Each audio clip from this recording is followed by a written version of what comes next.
আলহামদুলিল্লাহ, ভালো লাগছে যে সবাই আমার ভিডিওগুলো দেখতেছেন। আজকে তেমন কোনো রেসিপি নেই, আজকে আছে শুধু গল্প আর আলুর ভর্তা ভাত সাথে ডাল। আমি প্রথমে ছোট করে আলু কেটে রাইস কুকারে বসিয়ে নিলাম ভাতের সাথে। এরপরে ডালটা আমি ভালো করে ধুয়ে তারপরে চুলায় বসিয়ে দিব। সকালবেলা ঘুম থেকে উঠেই আমার সর্বপ্রথমের কাজ হচ্ছে রান্না করা, কারণ আমার ছোট ছোট দুটো বাবু আছে, ওরা সকালে উঠে খাওয়া দাওয়া করবে, এই জন্য আমি হাত মুখ ধোয়ার আগেই রান্নাঘরে ঢুকে যাই। আজকে শরীরটা তেমন ভালো না, তাই আজকে আলু ভর্তা করব শুকনা মরিচ দিয়ে, আর ডাল রান্না করে নিব। আগেই আমি রান্নাঘরটা ভালো করে পরিষ্কার করে ময়লা ফেলে তারপরে আমি থালা বাসনগুলো ধুয়ে নিচ্ছি।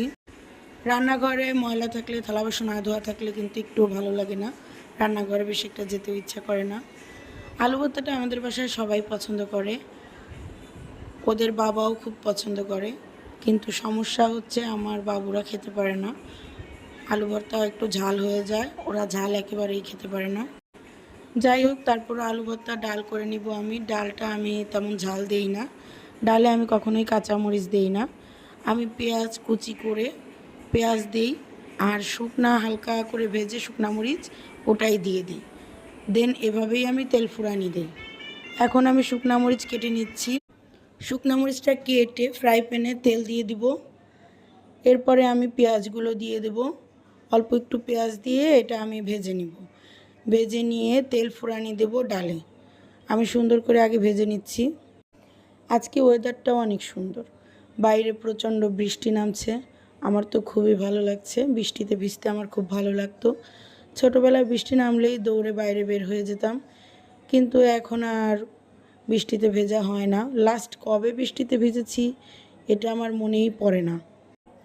আমার বড় বাবুটা যখন পেটে ছিল তখন হয়তো বা একবার আমি বৃষ্টিতে ভিজেছিলাম, তাও আবার আমার আব্বু আম্মু জানে না। আমার হাজব্যান্ড অনেক রাগারাগি করছিল, আমার মনে আছে, তারপরেও আমি বৃষ্টিতে ভিজেছি। আমাদের বাসার বেলকনি দিয়ে পানি আসছিল, সেই পানিতেই ভিজেছিলাম। তারপরে যখন মায়ের বাড়িতে গেলাম, মা তো একেবারেই নিষেধ করে দিল, বৃষ্টিতে একদম ভেজা যাবে না, এখন বাবু পেটে। যাই হোক, রান্নাবান্নায় ফিরে আসি। আমি কিন্তু এখন শুকনা মরিচ ভেজে নিচ্ছি আলু ভর্তা করার জন্য। এভাবে আলু ভর্তা করলে আমার হাজব্যান্ড খুবই পছন্দ করে, ও খুবই পছন্দ করে, এজন্য আজকে আমি এভাবে আলু ভর্তা করে নিব। একটু তেল বেশি দিয়ে নিব। শুকনা মরিচটা আমি ভেজে লবণ দিয়ে ভালো করে ভেঙে নিয়েছি। দেন আমি এখন পেঁয়াজটা করে নিচ্ছি।